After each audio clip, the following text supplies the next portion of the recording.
world heavyweight flow. Championship belt wrapped around my waist, yo. I got that Ric Flair figure flow. Slam you on the pavement, that's why they call me Street Pro. Create heat on beat flow. Like Jordan after the second time he three-peated, folks. Get ready, set, let's go. Fight toe to toe, release the flow created by this mic pro. Lights, camera, get low. Action packed, back to back. In fact, this monster will grow. Y'all better let him know. Man with the master plan, and you have no need to know. You came prepared, now get ready for the show. Sports Professor. Oh, shit.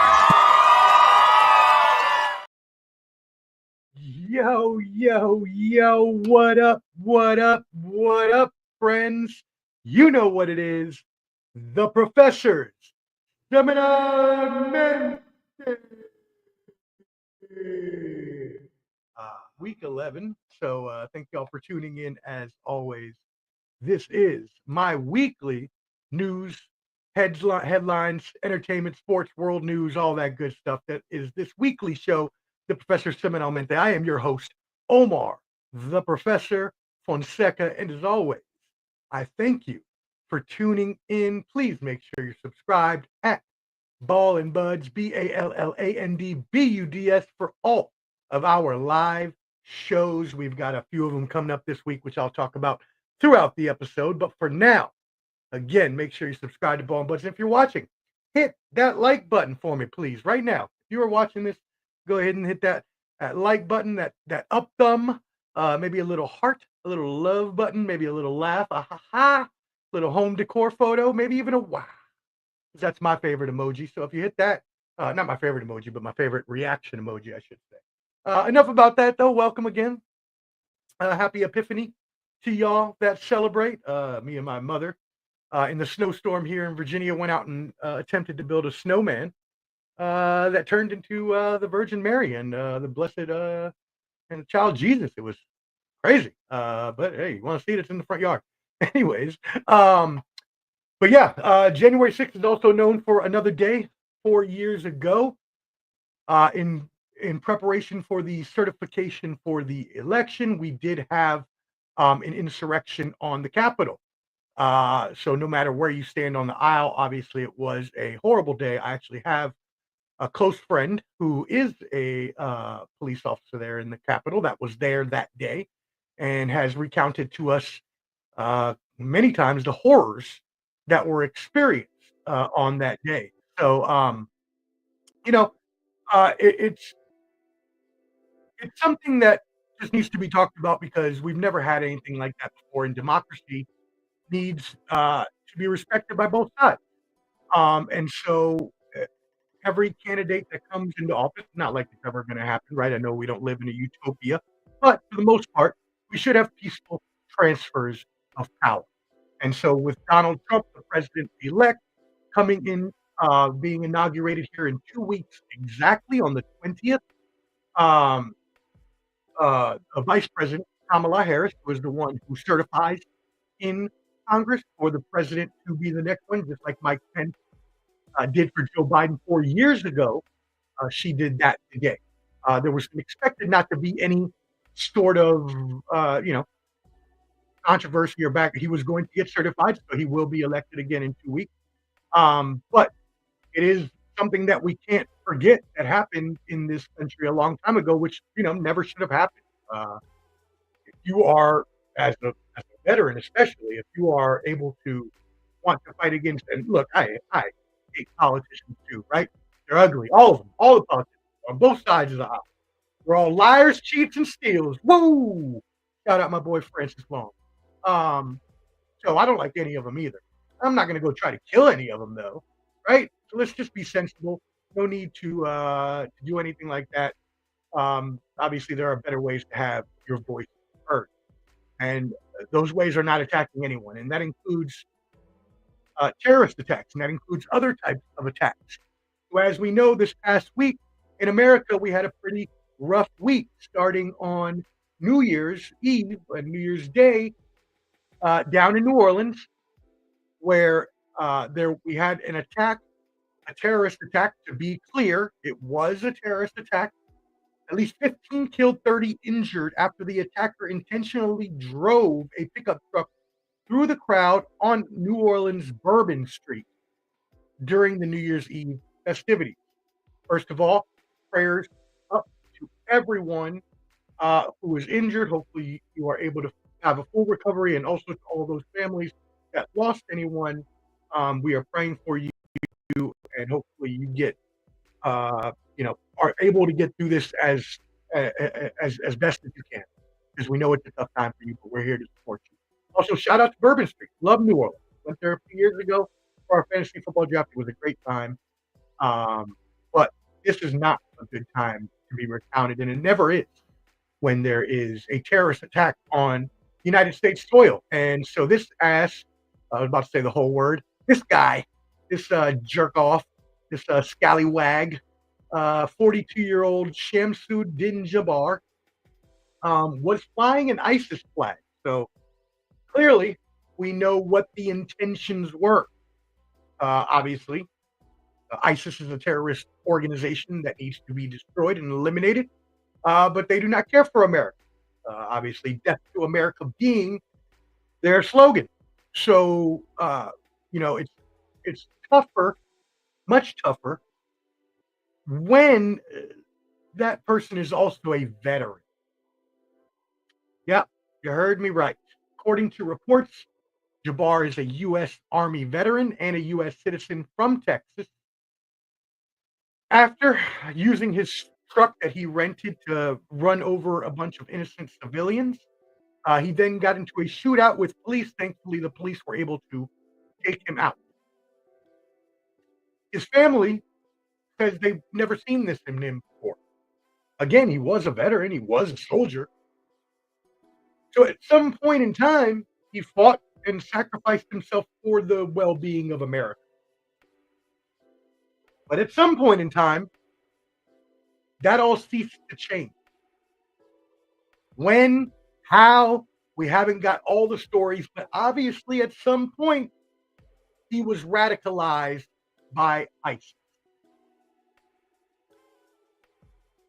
He is now having to have acted alone, but coincidentally enough, or as some people would say, not coincidentally enough, if you're on X or Twitter, you will know Elon Musk lets everything go there except until today, but we'll talk a little bit about that later.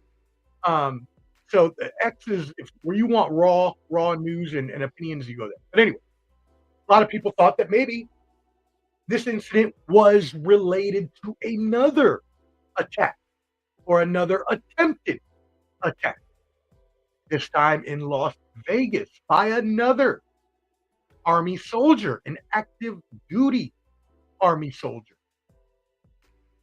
This soldier was on leave from Germany.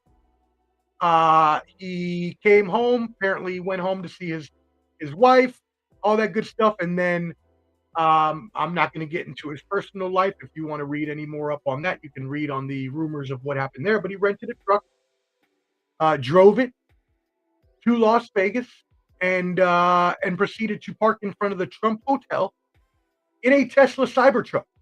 So, as the police said, and as we can all, any normal, somewhat person with a brain can figure out, that could be sort of related to Trump and Elon Musk. But obviously, they have not found any evidence, so we cannot concretely say that is the case. But a lot of people have put rumors out of how if these two incidents were related, because this gentleman, I'm not even going to call him a gentleman. I again don't know his intentions, because he didn't actually hurt anyone other than himself, and there was really no one around when he did it. So I don't know if he was actually intending to hurt anyone anyways. It could have been more like a Nashville bombing situation, which I was a block from, and I could feel my building shake. I remember vividly. He wasn't trying to kill anybody. He was just trying to blow up the building in himself. So those things do happen from time to time. But check this, y'all. The crazy coincidence about this is this guy, Matthew Livelsberger, who's a 37-year-old Green Beret, also served at Fort Liberty, formerly known as Fort Bragg, not with, but also served there, as did the first guy, Jabbar. So they both were stationed at one point in time at Fort Bragg. Now, it wasn't together, it wasn't simultaneously, as far as I know, but that's a pretty crazy coincidence. So rumors started to spread on the internet. Maybe these two are correlated, and it still could be. You never know. They could have still made contact, even if they never worked there at the same time. Just being on now, granted, a lot of soldiers go through Fort Liberty. Okay, a lot of soldiers go through there every year, so it may not be a coincidence at all. But right now, they cannot say that these two attacks are related. What they are saying is that the Tesla that he was driving in was able to contain the impact, so everything blew up because it's like a steel tank. So if he was trying to blow it up as a VBIED, which is what we call it in the military, a vehicle-borne improvised explosive device, um, then he didn't do a good job. And as experienced and trained as he was, and the cops admitted this, he should have been able to do a much better job with the type of bomb he was creating. Needless to say, apparently the Tesla Cybertruck was able to contain that, so it stayed mostly in the car and then went up. So this guy was burned to death beyond recognition. They later found out, though, that there was also a gunshot wound to the head, so they suspect suicide before the blowing up of the truck. But again, rumors on the internet, because the internet is wild, just spread. So it's like, oh, well, maybe he shot himself in the head, and then since it's a Tesla and it's self-driving, that it self-drove all the way to the hotel, parked itself, and then blew itself up on a timer. The internet. The internet. If you want raging conspiracy theories, the internet, and especially X, is your place to be. Since I actually enjoy seeing those different sides of stories, even though I know they're mostly not true. I go into rabbit holes sometimes onto some of those posts. Uh, Probably more than I should, since most of those people are bullshitting and don't know their right from their left. Anyways, found inside, handgun at his foot, which is another thing. People are saying, well, if it's a Desert Eagle, which is one of the most powerful handguns, if he shot himself, it wasn't going to drop his feet; it was going to go. So again, I mean, these are valid points, though. I don't know. I wasn't there, but I'm just saying. I'm giving you the information as I always do. This is a news headline show. I'm not making any judgments whatsoever. He served in the Army since 2006. Again, in Green Beret. He served 2 tours in Afghanistan. You served in Ukraine, Tajikistan, Georgia, and the Congo. Awarded 5 Bronze Stars, 1 with Valor Device for Courage. They also believe, though, that it has, both of these have something to do with mental health issues. That doesn't necessarily have to be depression or anxiety or PTSD. It could be, bipolar, schizophrenia, other things that may allow you to live 2 different sorts of lives, right? And be radicalized. Now, I'm not saying that just this gentleman was. This gentleman, for all we know, since he didn't have any ISIS flags or did anything like this could have all been a coincidence that they both happened on the same day. This guy just got into some life issues. He had entered himself into a mental health program with the one of the military associations. So maybe he just wasn't feeling life anymore, and he wanted to make a statement outside the Trump hotel. Totally viable and possible, especially with Trump and Elon Musk now controlling pretty much everything. So, I think it's more along those sides of things. Again, I'm not here to give you any judgments, but just thinking about this rationally, I would think the first one was a terrorist attack, and I would think the second one, again, unless related, I would think the second one is more of a mental health sort of suicide, sort of trying to prove a point, like in the Nashville bombing sort of thing. So what do you think? Let me know in the comments if you're watching. What are your thoughts on all the conspiracy theories I talked about? Anything you may think about this. One thing I do want to let you know is the FBI and all the other organizations, including intel organizations, are saying that you need to be aware at all times, especially walking on sidewalks and streets in major cities, especially like Bourbon Street, like New York City, like Nashville, like Beale Street in Memphis, like any of these places that have a lot of tourists. You want to be careful because vehicle terrorist attacks are on the rise. And since 2019, in 2016 rather, vehicle attacks represented half of all terrorism deaths. And so these things are on the rise. So be warned. That year, one asked Mohammed Bouhel killed 86 and injured 434 in France. That's ridiculous. That's horrible. That's unacceptable. We must eliminate terrorism in this world. Uh,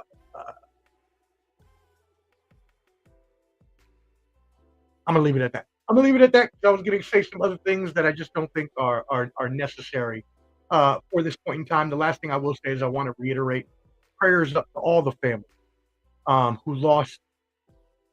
People. My mom and I watched a heartbreaking interview of a dad and a mother who had lost their son, and they told him not to go because they had a bad feeling, and he went anyways, and unfortunately was one of the ones to pass away. So may they all rest in peace. Again, thank you. My name is Omar, the Professor Fonseca. This is Professor Semanalmente. Please make sure, again, that you are subscribed to Ball and Bud so you see all of our live videos. Moving on, FBI did arrest a Virginia man, had to be in Virginia where I'm at, right? Who was found to have the largest cache of explosives in FBI history. So right after we're having this stuff with these attacks, this man is arrested by the FBI, the most historic, largest explosive bust in history. His name is Brad Kenneth Spafford, and during an execution of the search warrant at his home, where he lived, by the way, with his two young kids, the FBI located a stockpile of more than 150 homemade IEDs, assessed as pipe bombs, and also most were marked as lethal, but they also found tools, manufacturing materials, all kinds of things to make more bombs, as well as in the fridge, which, by the way, remember, he lives with two young kids, he had explosive material that was lethal as well. Like, come on now, dude. If you want to hurt yourself, do that, but don't hurt your own damn kids, because an accident could happen. You never know, and then, obviously he doesn't care. Get it? But I'm just saying, like, some people just are crazy. I want to say more, but I'm trying to keep this show PG and not like some of my other shows because I want to be respectable on this show. But it just blows my mind. No pun intended at all. It's just crazy how people could want to go out of their way to hurt so many other people. Like, what kind of how do you get jollies off of hurting other people? Even like not even just mentally or emotionally, but physically, like killing people. It doesn't make any sense to me. But I thought that needed to be said because that was historic and it happened here in Virginia as well. Moving on, another sad story, especially for my people in Puerto Rico. But Puerto Rico suffered an island-wide power outage early morning as well on New Year's Eve, and was for a couple days there. And the whole island went dark. So it was, when something happens in Puerto Rico along those lines, very hard for them to get the services back up because of the age of the infrastructure, because of the politicians who have their hands out to grab money behind the infrastructure. There's just a lot of things, including corruption and other things going on. That is aside from the fact that they don't get enough support from the United States as a territory, as none of the territories do. Guam, the Virgin Islands, so on and so forth, which is a problem that the United States has to fix immediately. They don't need to be states to get the same rights or care or anything as states, because the United States is the one that took them as territory. They didn't ask to be taken as territory. Anyways, so this happens often in Puerto Rico, especially because there's hurricanes and things like that. It will destroy the infrastructure, and it takes so much more to come back. Last time, my grandmother, who lives in the rural country, had no power for I think she had to live by candlelight for 6 months to a year or something like that before my dad bought her, or not that my dad, but my dad could get, not buy, but could get from the government there solar panels to go on top of her house. Still nothing with electricity, but at least she got that. So that's pretty crazy. So we're going to see if the United States actually takes care of Puerto Rico as they should, because they do not now, and all the other islands as well. But estimates right now to even modernize the power grid in Puerto Rico is 20 billion. So hey, how about instead of the next round of weapons to Ukraine, you take 20 billion out of there and throw it to us Puerto Ricans? We would appreciate it. Moving on. Anyways, make sure you subscribe to Ball and Buzz and go ahead and hit that like button, because I know you like what I just said. Hit that like button now. Thank y'all for tuning in. It is Omar, the Professor Fonseca. Some good news here though. Power. Chicago, the city of Chicago. Now all buildings will be powered by clean, renewable energy. So I know there's some of you out there that do not believe in climate change or believe that it's not as big of a thing. And look, I'm not that Greta girl. I don't even remember her name. I'm not saying I'm not a climate change. I get it, right? It's probably not going to happen anytime soon, or definitely not in our lifetimes. Probably not in our kids' lifetime or anything like that. So I get it, right? I'm not myself that concerned, or maybe I would do more about it. But what I will say is, if we can take little steps to eliminate climate change, because it's obvious to any person with sense that climate change is happening. Not only are the waters heating up and the glaciers are melting, we're having more hurricanes, we're having more wildfires, we're having more tornadoes, we're having more hot summers and more worse winters. It's pretty simple. Anybody with a brain can tell that climate is changing, right? Now, again, I agree, it's probably not to the extent that some people would make it out to be, and it's definitely not anything that we're going to be affected by. But if we want, and again, maybe something you don't care about because you don't care how long the world lasts, but if you do, right, this is a good story. As of January 1st, all 400 plus buildings, municipal buildings, government buildings in the Windy City, including firehouses, airports, and the two biggest water treatment plants, now run on renewable energy. About 70% of this energy will come from the new Double Black Diamond solar project, which is in Illinois. They built this big solar plant out in the middle of the fields that weren't being used. The other 30% will be offset by the city's power, or will offset by the city purchasing renewable energy credits. So the shift is expected to reduce Chicago's annual carbon footprint by the equivalent of 62,000 cars worth of pollution. Now, I get it. You're saying to me right now, Omar, what is 62,000 cars of pollution less going to do in a city like Chicago, which has, I wouldn't say millions, that's probably an exaggeration, but hundreds of thousands of cars running through there day after day after day. Got it. Understood. But on the other side, it is 62,000 cars less pollution, right? So I think it's a good thing. I think if the little bit that we can do, right, just to try. I recycle. I don't feel like I have to. Most people in my building throw shit away, but we have a recycling bin.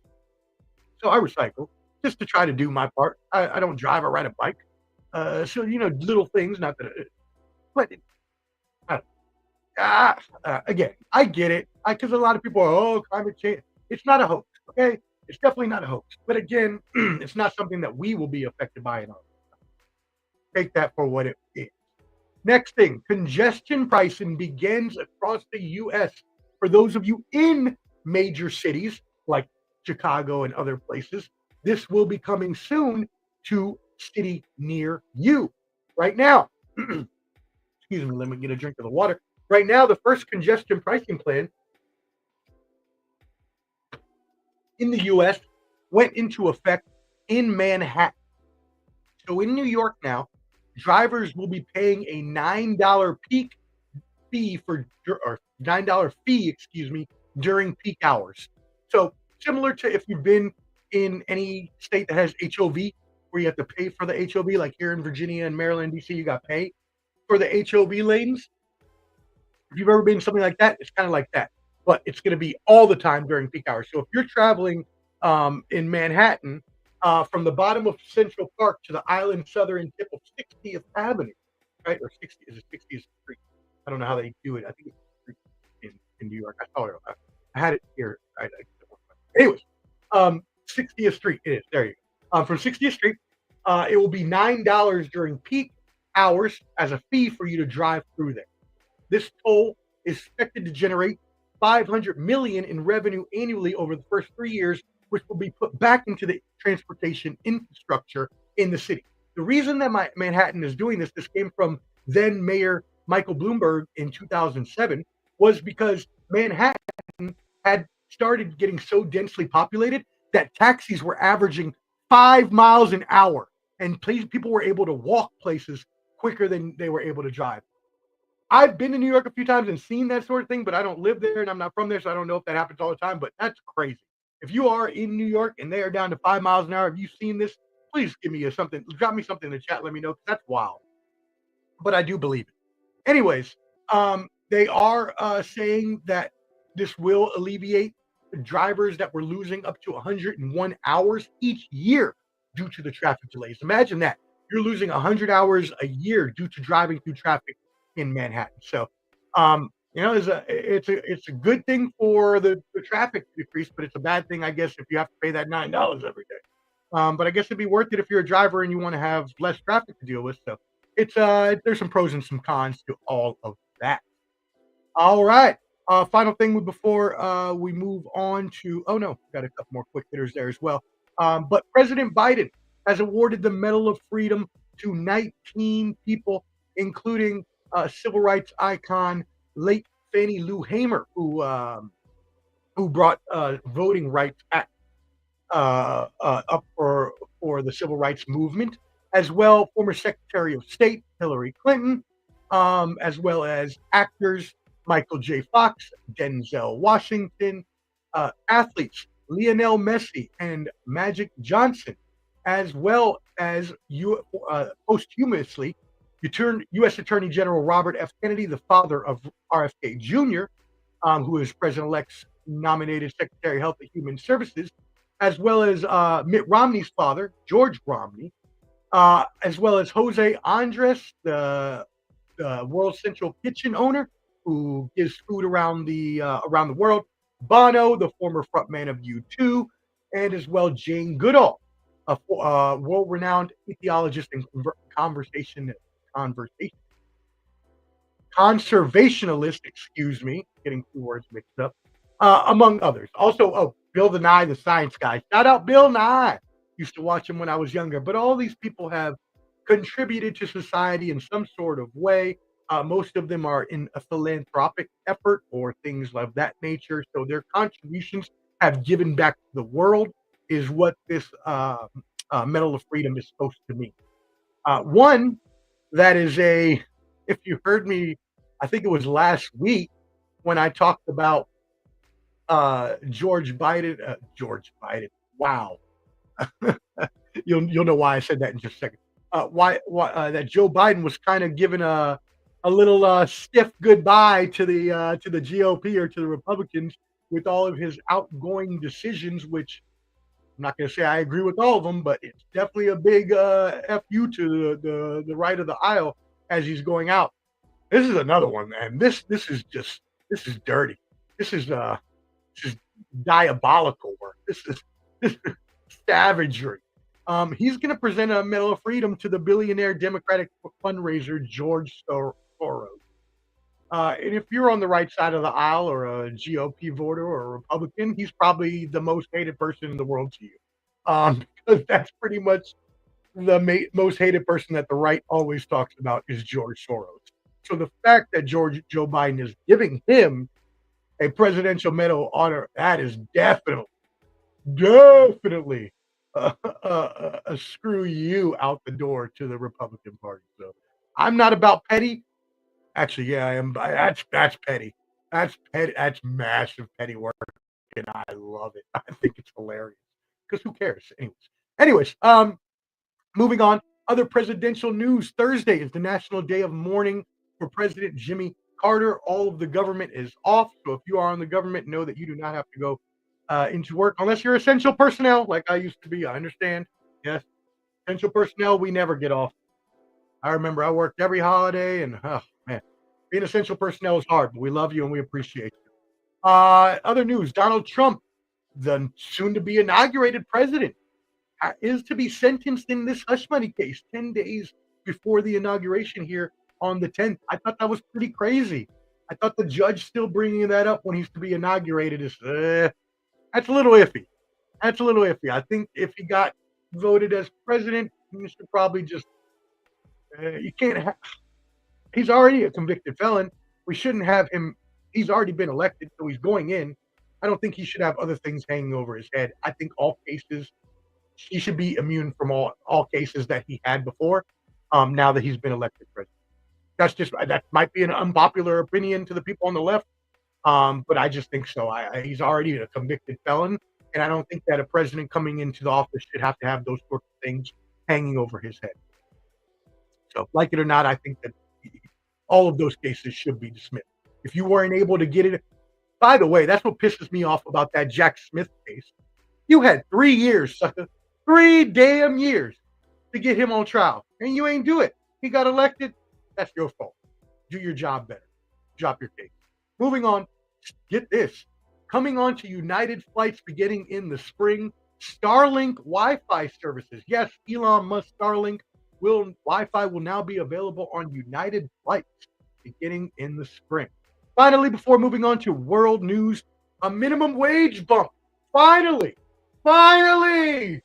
I've been looking for you forever.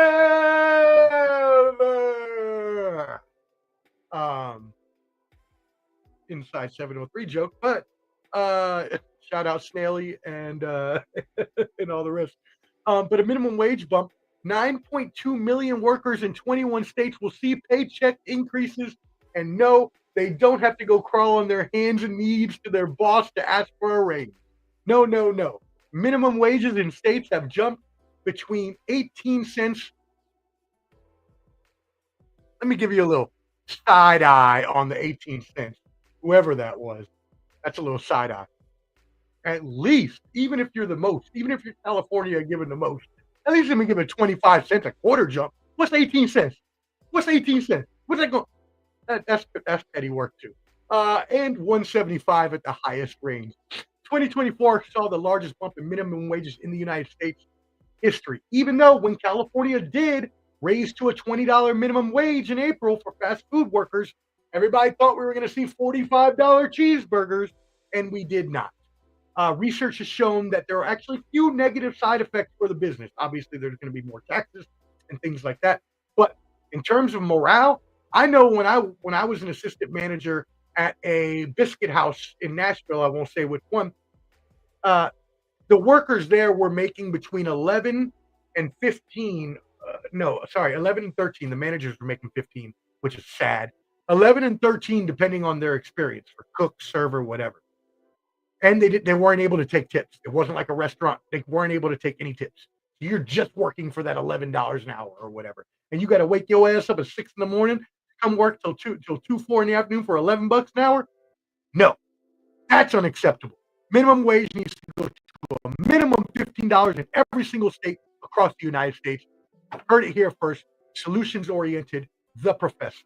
Now, thank you for I see everybody tuning in. That number has gone so high. I really appreciate y'all tuning in. Wow. If you are tuned in, please hit that like button, that up thumb. It looks like that. Hit it for me right now, please. Also, maybe the heart. I'm not going to do that. Maybe the heart or maybe the laugh button. Anyways, go ahead and hit that for me. Helps us out in the algorithm, gets that video out to more people so more people get this beautiful face. All right.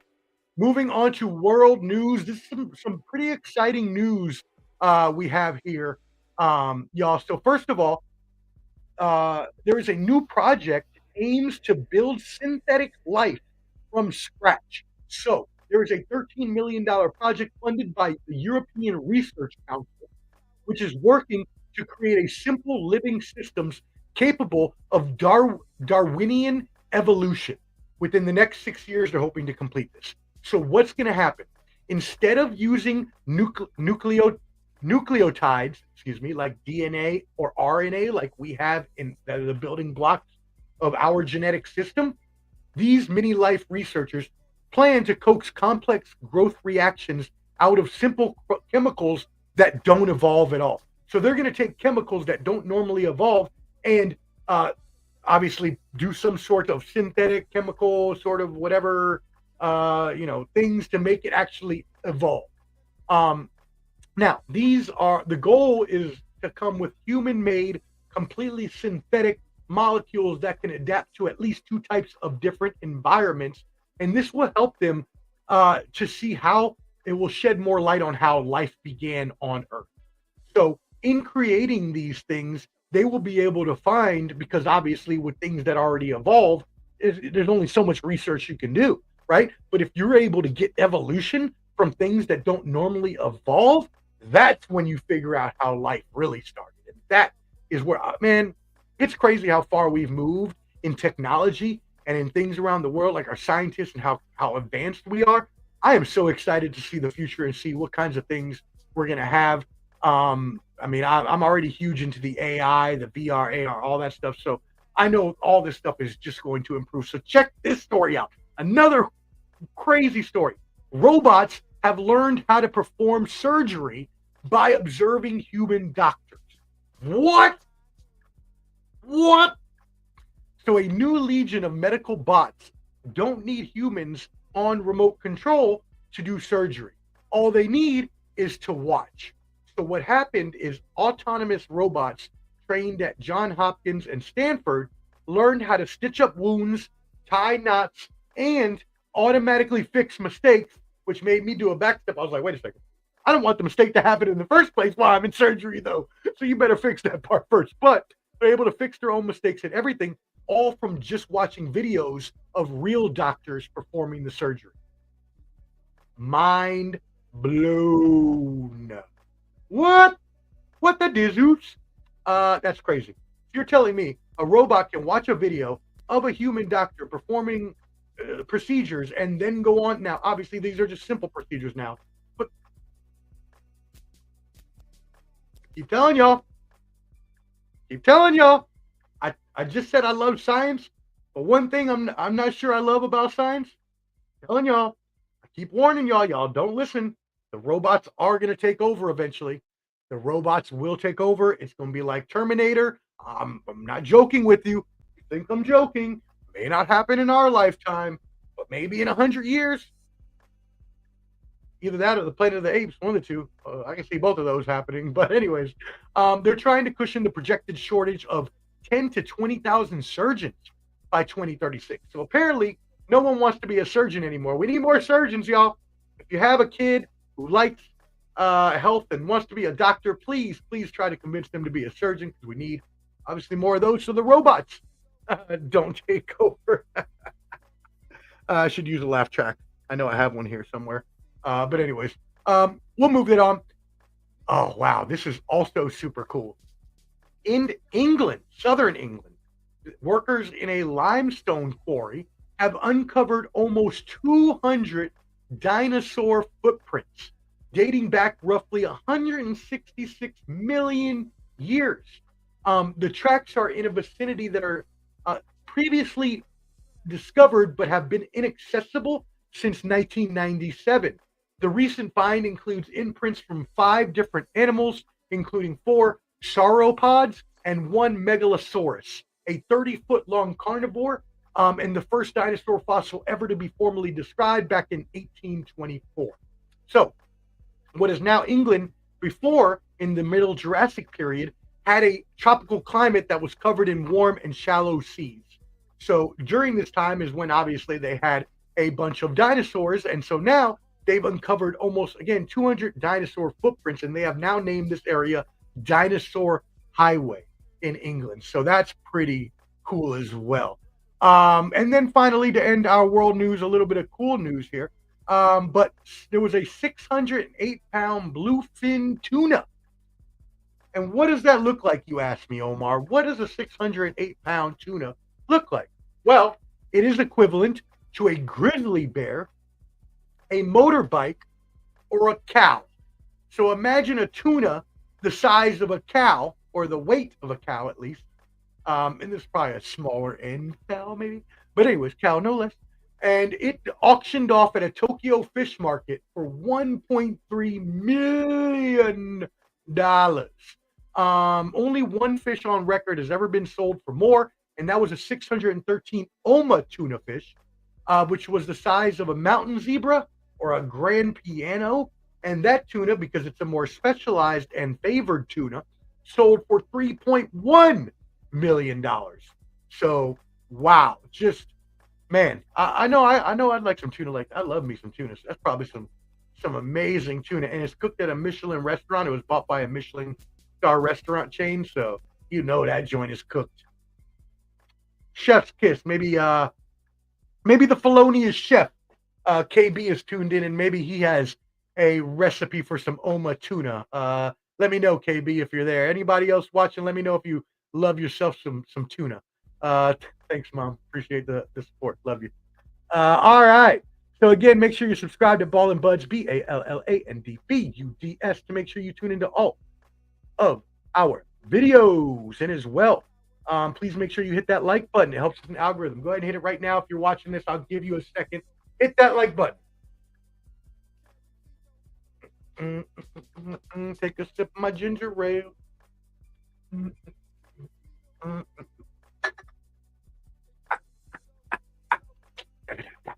Okay. Moving on to entertainment. TikTok update, y'all. TikTok update. You know, this is the third time we've talked about this on this show, so it's obviously a hot topic. What is happening on January 10th? Seems to be a big day in this news recap, but the Supreme Court will decide on the law requiring TikTok to break ties with its Chinese-based parent company, ByteDance, or face a government ban by the U.S. because they are seen as a national security risk. Obviously, I've told y'all before, a lot of people use TikTok not only for content creation, but also for their small business, also to sell products. It is one of the biggest search engines right now as well. So creators and small business owners obviously are up in arms. They're like, oh no, what's going to happen? They're waiting to see what's the Supreme Court going to decide. This started with Donald Trump in his first term and now concluded with Joe Biden. They both took the advice of national security and said this is not good for TikTok. You know where I stand? I agree. I don't think it's good for national security. I think the U.S. companies should own it. Or if not, it does need to be banned. Sorry, not sorry. I'm not on TikTok. What you also should know, though, because I do teach social media, I do teach digital marketing for small business and freelancers and all you other content creators. Hit me up if you need any tutoring. But I tell all my students, social media is not owned media. It is not an owned channel. You do not own anything you put on social media, which is why you should always, and if you're listening to me on this program and you do social media, you should listen to this, always have a repository. Always have a repository where you keep all of your content, links to your content, a Google Drive, a Dropbox, something where you own your own content. Because when you put that content on Facebook, you put that content on TikTok, you put that content on Instagram, LinkedIn, Pinterest, Snapchat, all of that, that platform now owns that content. Because why? Well, if that platform were to shut down tomorrow, like TikTok could on January 19th, if the government decides, bye your content, all your pictures, all your video, everything gone. Voila, cease to exist. Ha! And people have their life's work on there. I know people who I've personally tutored and I've personally taught who have left their jobs to become content creators, have put their whole lives into content creation, right? And I told them the same thing. Make sure you diversify your channels. Make sure you have a repository, because at some point that channel is probably going to cease to exist and you will lose everything on. We've seen it. We saw MySpace, which is actually still hanging around somehow. Vine, all these other platforms that just were gone and you never got your stuff back, right? Own your media. Own your content. Own a repository where you can put these things. Because now, online communities are at risk. Economic fallout could be devastating. People, again, could lose their lives. And that's why I'm giving you this warning now. If you want to be a content creator, you want to be an influencer, yeah, it's cool, right? make millions of dollars because your YouTube videos. You want to be stupid and go do ride a sled off of a cliff just for views. Fine, cool. Make sure you keep it in a repository, because if it was ever to go bye-bye, that sled ride was all for naught, sucker. Moving on. The 82nd Golden Globe Awards kicked off the 2025 awards season with a mix of expected and surprising wins. It was hosted by comedian Nikki Glazer, marking the first time a woman has ever hosted the Golden Globe solo. The post-war epic, The Brutalist, was the big night's winner, taking home the awards for Best Drama, Best Director, Best Actor in a Motion Picture for Adrien Brody. In the musical or comedy category, Emilia Perez secured multiple awards, including Best Film and Best Supporting Actress, Best Song, and Best Non-English Language Film. Demi Moore won Best Actress in a Comedy or a Musical for The Substance. And on the television side, Shogun won the Best Drama, while Hacks won the Best Comedy. So there you go. That's your Golden Globes update as we move into the awards season. You got the Golden Globes, you got the Grammys, you got the Emmys, you got all the different awards shows come up, but the only one y'all want to see on Ballin' Buds, we know, is coming up this Wednesday, 8 p.m. Eastern, Clubber D, the Combat G's Combat Sports Awards, colloquially known as the Clubbies. So you got the Emmys, you got the Grammys, but more importantly, you got the Clubbies, baby. Let's go. Wednesday at 8 p.m. Make sure you subscribe to Ballin' Buds to watch us go over boxing and MMA awards handed out from Clubber D, the Combat G, and yours truly, the Sports Professor. Also, before we move into sports, make sure y'all check us out tomorrow night on The Bottom Line Sports. Again, The Bottom Line Sports with Flo Canteen, my boy Hot Take Jake, and yours truly, the Sports Professor. Again, 8 p.m. Eastern. You can watch that at Ballin' Buds if you subscribe, or you can join at The Bottom Line Sports Facebook group, where all the news and trash talk goes on. If you really like sports, join us there. It's a fun time. Moving on, a few quick hitters before we move into sports. The Consumer Electronics Show, the biggest, largest consumer trade tech, say that 3 times fast, tech trade show, will be in Las Vegas for 4 days. AI will be the star of the show, obviously, because it's being integrated into everything from TVs to phones to toothbrushes, so on and so forth. So, this is where the new phones come out and all the things, the new car models are, the new inventive, futuristic car models are displayed and all that stuff. So be on the lookout for that if you are in Vegas. Also, Squid Games on Netflix. If you did not know, season 2 is out and it has been a hit thus far, as it has garnered 68 million views in the first 4 days. So that's pretty crazy. It's been its highest record high, series opening winning for any Netflix show. And so y'all remember Squid Games was the hit that was on Netflix last year that became really, really popular. Good show. I actually like the reality show better than the original show. Shout out my brother Bajawan Malave. You saw him as a comedian. He is a comedian. You saw him here on Ballin' Buds, Banter Balls, and Bravado. But he's the one that put me on to the reality show, which was a really, really fun show to watch. And I do not like reality shows, so it was pretty cool though. Anyways, moving on, the last news hitter here for entertainment news. Hey y'all, every year that starts is a new year where there are famous additions to the public domain and copyright protections come away. And what does that mean? Well, once copyright protections are done, because copyright protections last for 101 years, technically 100, but it turns out to be 101 with the change of the year. Anyways, so 95 years. Where did I get 101? 95 years, is what it is. So these works are from 1929. So in 2020, next year, right, we'll see the ones from 1930. What does it mean what you can do with these public copyrights? Well, what you can do is you are free to copy, you're free to share, you're free to build upon, create anything. So what is really cool about this, and well, it can be cool, but it can also, there's pros and cons to everything, right? But the pro is that everyone now has the ability to use these characters in different ways that they want. So if you wanted to create a new cartoon based off Popeye, ahoy! That's not Popeye. Wow. Wait, wasn't that Popeye? Ahoy, mate. That's not Popeye. That's a sailor. That's a ship. Wow. What did Popeye used to say? Anyways, wow. Popeye. Popeye.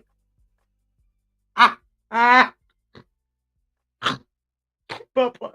Popeye is coming into the public domain.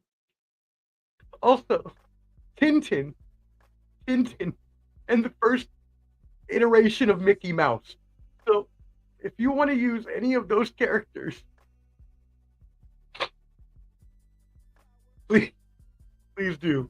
I'm still cracking up about ahoy matey being Popeye's slogan. That was not it at all. Oh my God, that's hilarious. Oh, okay. Oh God, that's good. Yeah. Ahoy matey. Who is ahoy matey? That's not Popeye. I don't remember what it was. Somebody hit me with Popeye's. I don't remember what his line was. Was it just arg or what? No, that's a pirate. Okay, you know what? Somebody let me know. I'm just gonna keep it moving. We'll keep it moving. All right, let's go ahead and move into our sports headlines, sports portion of the show before we get up out of here. Sports Illustrated has named their Sportsperson of the Year, 7-time Olympic gold medalist Simone Biles. Yes, winning 3 golds and a bronze at the 2024 Paris Olympics. Biles dealt with mental health issues during the Tokyo Olympics in 2021 and withdrew from the women's team final and 4 other this is after she withdrew from the Tokyo Olympics in 2021. So coming back from all of the mental health issues that she was experiencing and being able to come back so strong and winning 4 medals, she is the greatest gymnastic Olympian of all time, and possibly, and she's up there for the greatest Olympians of all time. If you haven't seen my Olympians, U.S. Olympian series on Ball and Buds at Instagram, please check that out. I went ahead and ranked the top 5. She is in my top 5. I won't tell where. Biles beat out Shohei Ohtani and Caitlin Clark. Caitlin Clark was actually the Time Athlete of the Year. So Sports Illustrated, Simone Biles, Time named Caitlin Clark. All right, moving on. Shout out to 17-year-old Phenom taking the darts world by storm. Luke Littler captured the world darts champion on Friday, becoming the competition's youngest winner. Usually, this is played by obviously older people because darts mainly is played in bars and things like that where you have to be a certain age to even be able to drink. He's not even 18 yet. He can't even drink yet. But he is a world darts champion. This comes after he lost in the final last year. But since he turned pro, he has won 10 titles and more than $1 million. So when he does turn 18, he'll be able to go and hustle all y'all suckers in any pub at darts. Go ahead, Luke. Shout out to you. In NBA news, Jimmy Butler has requested a trade, and boy, oh boy, will this divorce not be amicable. He wants out of Miami. This started to unravel last year after Pat Riley told him to basically, be quiet when you're not on the court because Jimmy Butler was saying they could have beat the Celtics, which they couldn't have. Complete lie, but whatever. So now, Jimmy had got his feelings hurt over that. Then he wanted a contract extension. He wanted a max deal for at least 2 years. Pat Riley said, no, you ain't getting the money. Now he wants a trade. The Heat have suspended him for 7 games, and now it is all gone to shit. So what we're looking at now is a possible trade, and most likely going to happen between Clubber D's Suns and the Heat. So right now, the Heat do not want Bradley Beal from the Suns and require a third trade to come in and take Bradley Beal's salary in order to trade Jimmy Butler. I think Jimmy Butler, Kevin Durant, and Devin Booker is an awesome big three. I think they need something to change. Obviously, they're trying to make changes to the starting lineup now, as they took Nurkic and Beal out and replaced them with 2 rookies. So they're really trying to make some changes there. I really think that would be a good deal for them. I think Butler does need a change. If I were Miami, though, I get it that Beal's salary is $31 million, but who's gonna? You got Kevin Love, you got Triple J, my boy Jaime Jaquez the third. Shout out UCLA Bruin. A clap. Let's go, baby. Oh, I'll see my UCLA Bruins this Friday in College Park. I'll be there to see y'all boys. Shout out my boy Valentino and all the U.S. Marines. Hoorah! Anyways, this isn't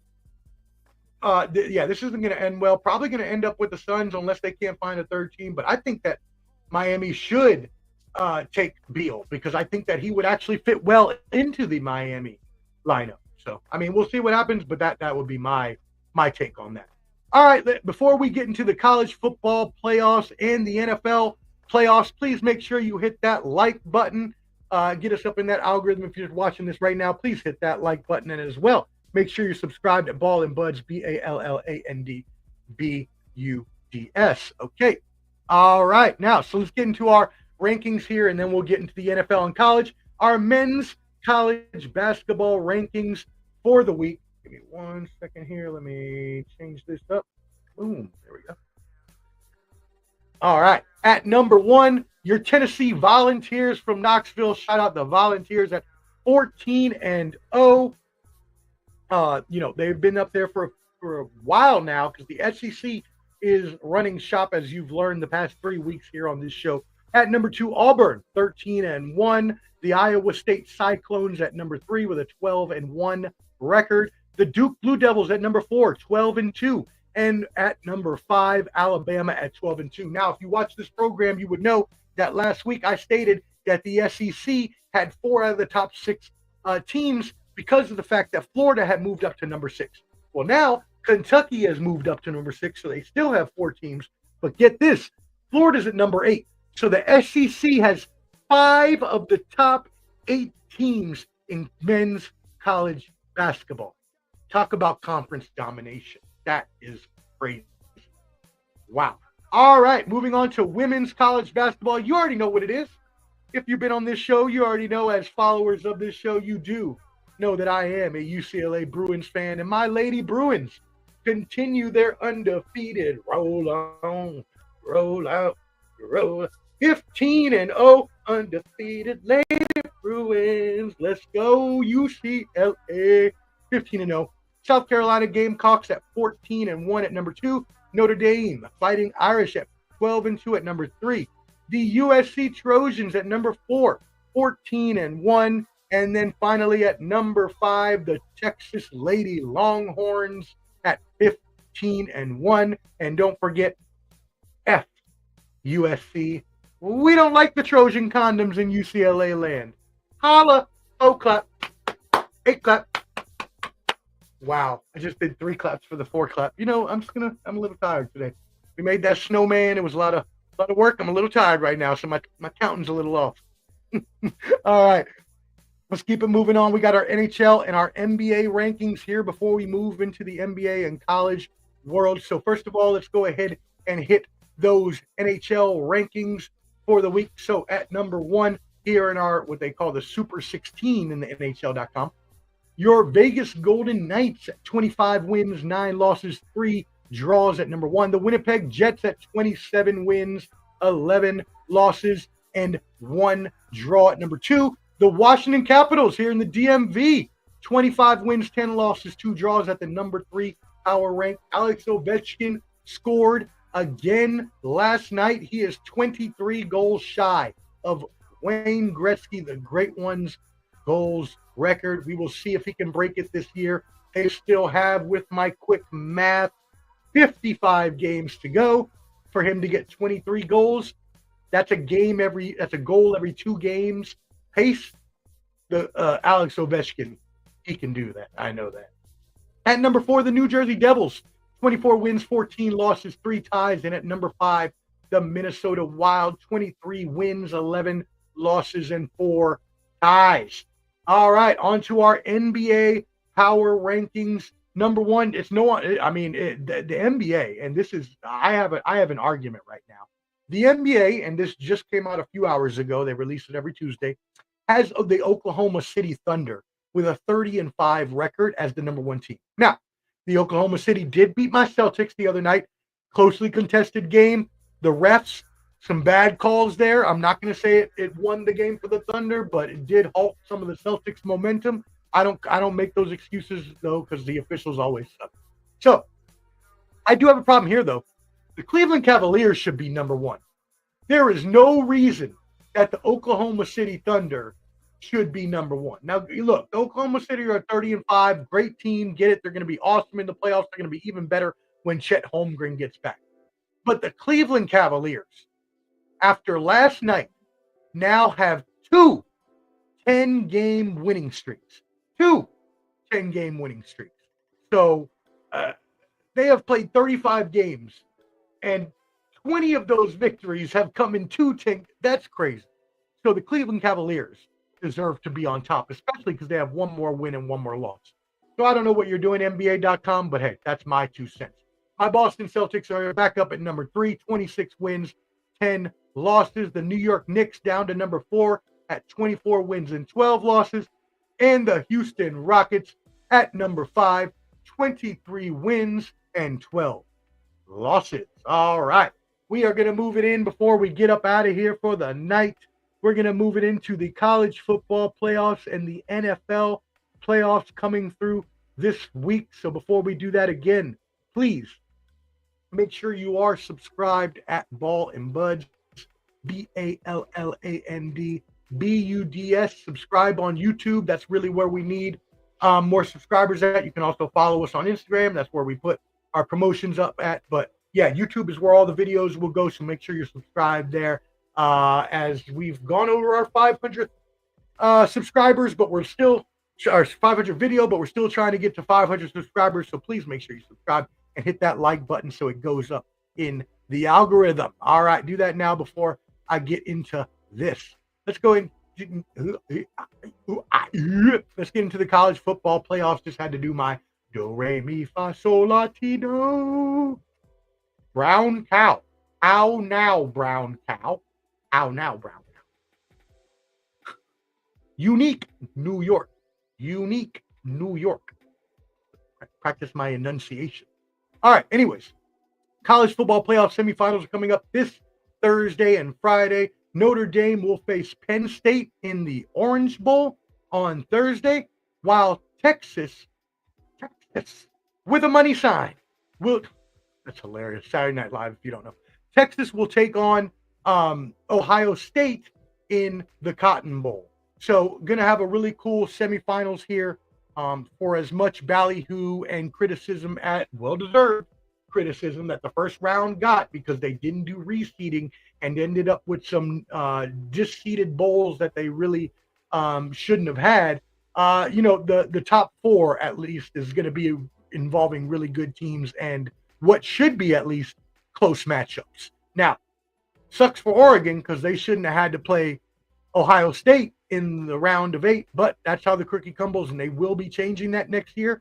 Reseeding will be happening. But anyways, let me take a look at this bracket with you real quick. As you can see here, straight from The Athletic. Shout out The Athletic. I subscribe. They are awesome. Shout out one of our NBA insiders here, one of our boys from a long time ago, that guy Dave. Check out NBA podcast at The Athletic. So, Oregon and Ohio State, you can see play here. Ohio State beat them and now has a 58% chance to beat Texas this weekend. We move on down and we see that it is a 50-50 game here for Notre Dame, Penn State. So that is a toss-up. According to the projections, they run thousands of simulations in the program, which give you these projections. So again, you got a toss-up here, Notre Dame, Penn State, which I would agree is about a toss-up. And then again, Ohio State is favored. So let's go down to our projections and see who is actually projected to win the championship here. You see there is a 39% chance for the Ohio State to win the national championship, with Texas Longhorns with a 25% chance. And then you see Penn State and Notre Dame tied at number 3 with 18% apiece.